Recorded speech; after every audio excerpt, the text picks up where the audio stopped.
అసలు తిరుమల కొండలను సప్తగిరులు 7 కొండలని ఎందుకు పిలుస్తారో ఇప్పుడు నేను ఇక్కడ మీకు చెప్తాను. పూర్వకాలంలో సత్యయుగంలో ఒకసారి దేవాసుర సంగ్రమం జరిగింది. ఆ సంగ్రమం తర్వాత ఆదిశేషుడు భగవంతుని పాదసేవ చేసేందుకు కోరికపడ్డాడు. అప్పుడు మహావిష్ణువుని ఆదిశేషుడు ఇలా ప్రార్థించాడు, ప్రభు, నాకు ఒక వరం ఇవ్వండి. నేను భూమిపై కొండలుగా అవతరించి ఎప్పటికీ నీ పాదాల తలపాగలాగా సేవ చేయాలి అని ఆదిశేషువు మహావిష్ణువుని కోరుకున్నాడు. భగవంతుడు సంతోషించి ఆ వరం ప్రసాదించాడు. అప్పుడు ఆదిశేషుడు భూమిపైకి వచ్చి 7 కొండలుగా రూపాంతరం చెందాడు. అతని 7 పణాలు ఈ 7 కొండలుగా నిలిచాయి. కలియుగంలో మానవులను రక్షించేందుకు విష్ణువు వెంకటేశ్వరుడిగా అవతరించాడు. ఆయన నివాసంగా ఆదిశేషుని రూపమైన 7 కొండలను ఎంచుకున్నాడు.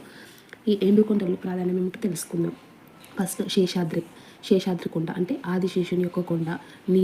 నీలాదేవి తనను తాను ఈ కొండలో లీనమైంది. నేను నా ప్రొఫైల్ పేజీలో ఈ నీలాదేవి గురించి చెప్పాను, మీరు కావాలంటే చూడండి. మూడవది గరుడాద్రి అంటే గరుడు విష్ణువు యొక్క వాహనం కదా, కాబట్టి గరుడ కొండ. అంజనాదేవి కొండ, ఇక్కడే హనుమంతుడు జన్మించాడు. వృషభాద్రి నంది కొండపై విష్ణువుని ఆరాధించాడు. నారాయణ స్వరూపం. వెంకటాద్రి అంటే ప్రధాన కొండ, ఇక్కడే శ్రీ వెంకటేశ్వర స్వామి ఆలయం ఉంది.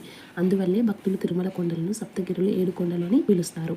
ఈ కొండలను దర్శించడం అంటే భగవంతుణ్ణి ప్రత్యక్షంగా సేవించడమే అని విశ్వాసంగా అందరూ నమ్మి దేవుణ్ణి దర్శించుకుంటారు.